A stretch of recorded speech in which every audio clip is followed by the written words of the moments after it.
জীবনে উন্নতি চাইলে এই 5টি অভ্যাস এখনই ত্যাগ করুন। আমরা প্রত্যেকেই একজন সফল ও কামিয়াব মানুষ হতে চাই, কিন্তু এই পথেও রয়েছে অনেক বাধা বিপত্তি যেগুলো আমাদেরকে পিছনে টেনে রাখে। বিজ্ঞান বলে পৃথিবীতে আজ পর্যন্ত খুব কম মানুষ তার পূর্ণ সম্ভাবনাকে কাজে লাগাতে পেরেছে। আর এই থেকে বোঝা যায় আমরা জীবনে কত কিছুই না করতে পারি, কিন্তু তার পথে সবচেয়ে বড় বাধা যে আমরাই। তাই আমরা এই ভিডিওতে এমন 5টি অভ্যাসের কথা বলবো যা বিজ্ঞানসম্মতভাবে আপনাকে সফল হওয়ার পথে বাধার সৃষ্টি করেছে। আমার এই ভিডিওটা আপনি সম্পূর্ণ দেখুন, কারণ ভবিষ্যতে আপনার সফলতার পথে আর কোনো প্রতিবন্ধকতা না থাকে। আর এই ভিডিওতে একটি কোশ্চেন আছে যার উত্তর দিতে পারলে 1 থেকে 100 টাকা পর্যন্ত জিতে নিতে পারবেন। আর এই প্রশ্নটার উত্তর দেওয়ার জন্য হোয়াটসঅ্যাপ গ্রুপে জয়েন হয়ে যাও। এর উত্তর দেওয়ার পরে নিজের ফোনপে বা গুগল পে স্ক্যানার সেন্ড করবে হোয়াটসঅ্যাপে। আর প্রশ্নটা হচ্ছে যে এই ভিডিওতে আমি কয়টি পয়েন্ট বললাম ও কি কি। তাহলে চলেন শুরু করি। নাম্বার 1 পয়েন্ট, আত্মসমালোচনা বন্ধ করুন। সমালোচনা ব্যাপারটি খারাপ, সেটা হোক অন্যের সম্পর্কে কিংবা নিজের। আত্মপর্যালোচনা করা যেতে পারে, তবে কোনোভাবেই সমালোচনা নয়। আমাদের মধ্যে অনেকেই ভাবেন আমি এরকম কেন, আমাকে দিয়ে কিছু হবে না, আমি এটা করতে পারবো না, ওটা করতে পারবো না, আরও কত কি। আমাদেরকে মনে রাখতে হবে এই দুনিয়াতে যদি এমন কেউ থাকে যিনি আপনাকে ছোট করতে পারে, তিনি হলেন আপনি নিজেই।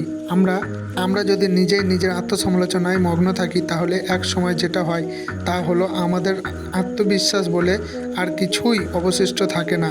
তাই এখনই নিজের আত্মসমালোচনা বন্ধ করে নিজেকে অনুপ্রাণিত করুন, মোটিভেট করুন। নিজের মনে মনে বলুন আর ভাবুন আমাকে দিয়েই সব হবে।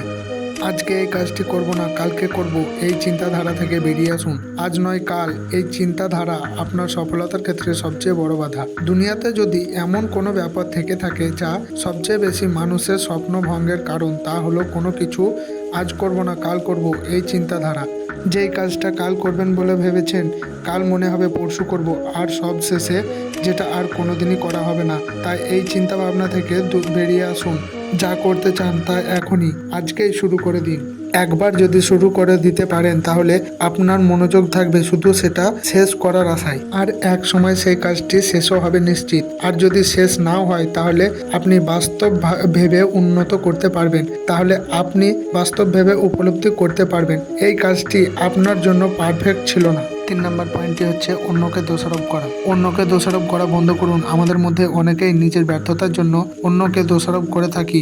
আজ আমি কোনো কারণে অসুখী, তো সেই দোষ অন্যের উপর চাপাতে চাই। কিন্তু মনে রাখতে হবে, আমরা যখন আমাদের ব্যর্থতার জন্য অন্যকে দোষারোপ করে থাকি, তার মানে দাঁড়ায় আমরা আমাদের নিজের জীবনের দায়িত্ব নিজের নিতে প্রস্তুত নই। ফলে আমাদের অন্যের উপর নির্ভরশীলতা বাড়ে, সেই সাথেই বাড়ে ব্যর্থতার বোঝাও। তাই অন্যকে দোষারোপ না করে আমাদেরকে বুঝতে হবে আজকে আমার জীবন যে অবস্থায় আছে তার পুরো দায়িত্ব আমার, আর সেই জিনিসগুলো আমার দ্বারা বদলানো সম্ভব।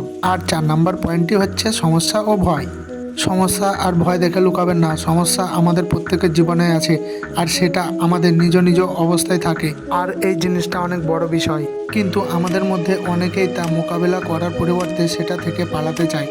এর ফলে যেটা হয় সেটা হলো আমাদের সমস্যা আরও অধিক মাত্রায় বেড়ে যায়, আর তার সাথে পাল্লা দিয়ে বাড়ে ভয়। এর ফলে আমাদের আত্মবিশ্বাস তলানিতে চলে যায় এবং অনেক সুযোগ হাতছাড়া হয়ে যায়। এবার আপনার মনে একটি প্রশ্ন জাগবে যে এটা কিভাবে। তো উত্তরটি হলো, সমস্যার সমাধান করার বদলে তার থেকে পালানোর প্রবণতায় আমাদের কোনোভাবেই সঠিক সিদ্ধান্ত নিতে পারি না। তাই সমস্যা থেকে না পালিয়ে তা মোকাবেলার জন্য প্রস্তুত হন। আর 5 নম্বর পয়েন্টটি খুব গুরুত্বপূর্ণ, কথা কম কাজ বেশি। আমাদের জীবনে প্রায়শই এমন হয়, আমাদের মাথায় একটি সুন্দর আইডিয়া এলে আমরা শুধুই তা নিয়ে চিন্তা করি আর অন্যের সাথে সমালোচনা করি। কিন্তু শুধু একটি আইডিয়াই কি যথেষ্ট? এটার উত্তর হচ্ছে না। গবেষণায় জানা গেছে, নিজের আইডিয়া অন্যের সাথে বেশি আলোচনা করলে আমাদের মনে ফেক ফিলিংস অফ অ্যাচিভমেন্ট তৈরি হয়, যার ফলে আমাদের মস্তিষ্কে মনে করতে থাকে যাক বাবা, একটা কাজ হয়ে গেছে। আর এই সব সমালোচনা করার ফলে তোমার আইডিয়াটা বিফলে চলে যাবে। তাই সমালোচনা বন্ধ করো এবং চেষ্টা করতে থাকো ততক্ষণ পর্যন্ত যতক্ষণ না তুমি সফল হচ্ছ। চেষ্টা করলে সফল হবেই। আর দয়া করে হোয়াটসঅ্যাপ গ্রুপে প্রশ্নের উত্তরটা দিয়ে যাবেন, ভুলবেন না। উত্তর দিতে পারলে জিতে নেবেন 1 থেকে 100 টাকা জেতার সুযোগ।